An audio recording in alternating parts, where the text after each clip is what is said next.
Hello friends, अनूठी astrology में फिर से आपका स्वागत है। अभी तक हम बात कर चुके हैं कि सूर्य देव को, चंद्र देव को और बुध देव को कैसे प्रसन्न रखें या कैसे शांत करें। आज हम बात करते हैं कि कुंडली में अगर आपके गुरु नीच के हैं या गुरु कमज़ोर हैं या गुरु किसी ऐसे स्थान पर बैठे हैं जहां से आपका नुकसान हो सकता है, तो उनको कैसे प्रसन्न और शांत करें। गुरु जो है वो देते हैं, ब्लेसिंग्स देते हैं। आपका घर, जॉब, संतान, खुशियां, शादी, आपको इस टाइप की चीज़ें गुरु दिलवाते हैं। तो गुरु अगर आपके अच्छी कंडीशन में हैं और अच्छी स्थिति में बैठे हैं कुंडली में, तो वो आपको काफ़ी कुछ दे सकते हैं। अगर गुरु किसी कारण से पीड़ित हैं, कमज़ोर हैं, तो उनको स्ट्रांग भी करना पड़ता है, और अगर गुरु जो है वो वक्री है तो उनको शांत भी करना पड़ता है। तो आइए हम देखते हैं आगे कि उसको करने के क्या उपाय हैं।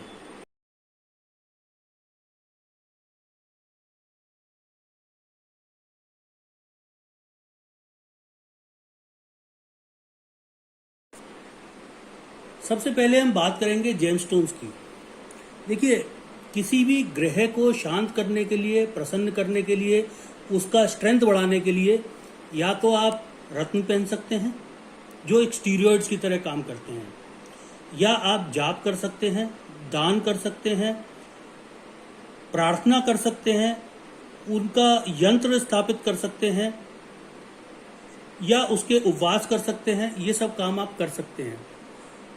रत्न भले ही स्टीरॉयड्स की तरह काम करते हों, लेकिन ये मैं आपको आगाह करना चाहता हूँ कि रत्न को कभी भी बिना किसी एस्ट्रोलॉजर से पूछे ना पहने, क्योंकि अगर रत्न फायदा तेजी से करता है तो नुकसान भी उतनी ही तेजी से करता है। एक कुंडली मेरे पास आई थी जिनको एक रत्न पहनने से बहुत ज़्यादा नुकसान हो गया, और जैसे ही वो देखी गई, उनको पूछा गया तो बोला गया इमीडिएटली आप ये रत्न को उतार दीजिए। दूसरी बात यह है कि रत्न जो है बहुत मुश्किल से असली रत्न मिलते हैं, और इसलिए रत्न जो है वो सोच समझकर पहनने चाहिए। तो आइए हम देखते हैं गुरु के लिए पुखराज, जो पीला पुखराज होता है जिसको येलो सफायर बोलते हैं, उसको बृहस्पतिवार को शुक्ल पक्ष में पहनना चाहिए। ये जो पुखराज है ये सोने की अंगूठी में आपके दाहिने हाथ की सबसे पहली फिंगर, जिसको तर्जनी कहते हैं, इंडेक्स फिंगर कहते हैं, उसमें पहनना चाहिए। अगर जिस दिन आप थर्सडे को ही पहने, और अगर उस दिन पुष्य नक्षत्र, पुनर्वसु नक्षत्र, विशाखा नक्षत्र या पूर्व भाद्रपद नक्षत्र हो तो बहुत अच्छी बात है। पुखराज का वजन मिनिमम 3 रत्ती होना चाहिए, 0.3645 ग्राम्स। लेकिन रत्न का जो वजन है वो आपके शरीर के वजन पर निर्भर करता है, जो आपको एक एस्ट्रोलॉजर बता सकते हैं।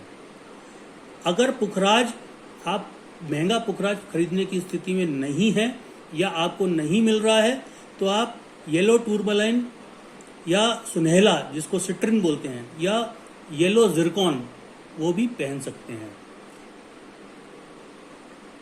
बृहस्पतिवार को सूर्योदय के समय पहनना चाहिए, और इसका एक खास तरीका है पहनने का जो कोई एस्ट्रोलॉजर आपको बता देंगे।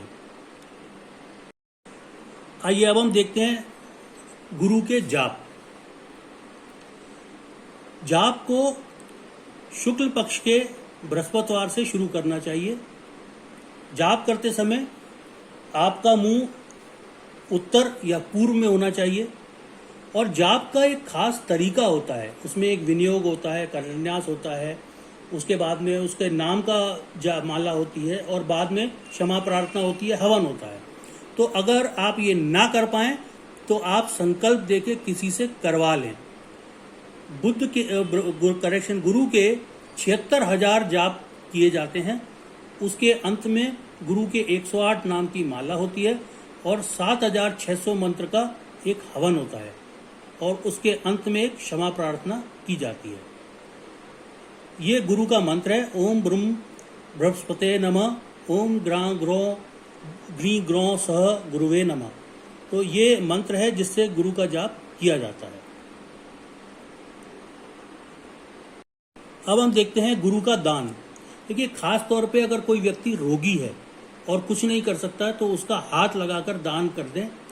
दान करने से वैसे भी काफ़ी पुण्य मिलता है और आपकी परेशानियां कम होती हैं। दान रत्न की तरह काम नहीं करता, लेकिन वो काफ़ी इफेक्टिव उपाय है। तो दान जो है वो गुरुवार को करना चाहिए गुरु का, और उसमें पीला कपड़ा, चने की दाल, घी, फल, पीतल, हल्दी और किताबों का दान करना चाहिए। अगर उस दिन पुनर्वसु नक्षत्र, विशाखा नक्षत्र या पूर्व भाद्रपद नक्षत्र हो गुरुवार वाले दिन तो बहुत अच्छी बात है। अब देखते हैं गुरु की प्रार्थना। ये प्रार्थना जो है ये खाली प्रार्थना से नहीं होगा, इसके साथ साथ दूसरे उपाय भी करने से ज़्यादा आपको फायदा मिलेगा। तो रोज आप पुरुष सूक्त का या विष्णु सहस्त्रनाम का पाठ करें। अगर आप रोज ना कर पाएं तो आप अपने एटलीस्ट मोबाइल पर उसको चलाएं सुबह शाम, और गुरुवार को तो जरूर ही करें। अपने जो भी गुरु हों आपके, आपने जिन्हें भी गुरु धारण किया हो, उनकी वंदना जरूर करें। लक्ष्मी नारायण भगवान के मंदिर में जब भी संभव हो तो जरूर दर्शन करें, और गुरुवार को खास तौर पर करें। अब हम देखते हैं गुरु का यंत्र। गुरु के यंत्र को या तो गुरुवार को खरीदना चाहिए या उसको गुरुवार को बनाना चाहिए। उसको बनाने के लिए आप चांदी के पत्रे पे बना सकते हैं, सोने के पत्रे पे बना सकते हैं, या भोज पत्रे पे बना सकते हैं। उसके बीच में अगर आप एक पीला पुखराज बीच में रखते हैं तो ज़्यादा उत्तम होगा। उसकी एक प्राण प्रतिष्ठा होती है जो कि गुरु गायत्री मंत्र से की जाती है, और उसका एक पूरा तरीका होता है कि उसकी प्राण प्रतिष्ठा आपने कैसे करनी है। अगर आप इसके बारे में जानना चाहते हैं तो मुझे इंडिविजुअली संपर्क कर सकते हैं। और प्राण प्रतिष्ठा होने के बाद उसको अपने दाहिने बाजू पर या गले में या एक सोने की अंगूठी में अपनी तर्जनी उंगली पर, राइट हैंड की जो इंडेक्स फिंगर है उसके ऊपर आप पहन सकते हैं। ये है गुरु का यंत्र।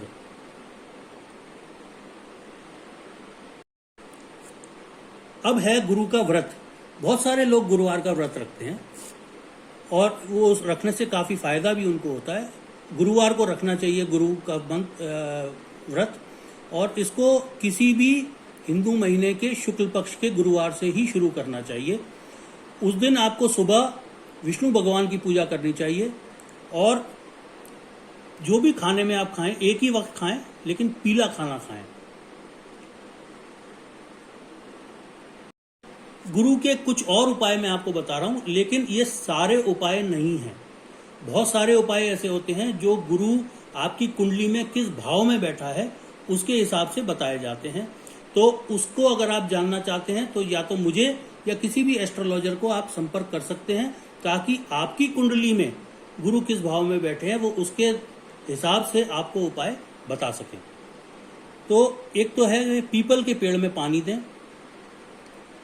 दूसरा है कि अपने दाहिने बाजू पर हल्दी की गांठ बांध के उसे पहने रहें। किसी भी अवस्था में झूठी गवाही ना दें। एक पीला कपड़ा या पीला रुमाल अपने साथ हमेशा रखें, और जहां तक संभव हो गुरुवार को पीले वस्त्र पहने। चने की दाल और गुड़ गुरुवार को गाय को खिलाएं।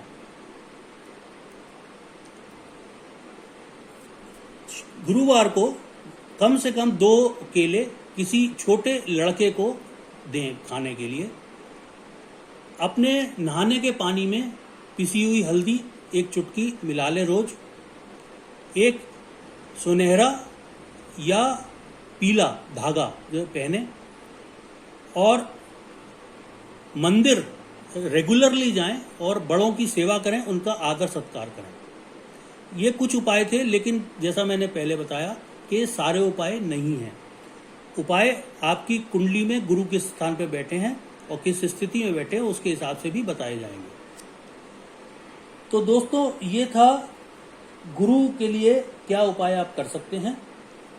अनूठी के वीडियोस देखते रहिए, उनको लाइक करिए, सब्सक्राइब करिए, शेयर करिए और अनूठी पर आते रहिए।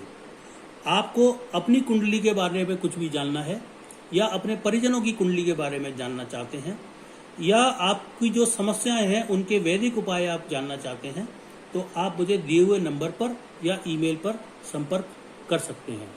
Thank you so much friends, thanks a lot.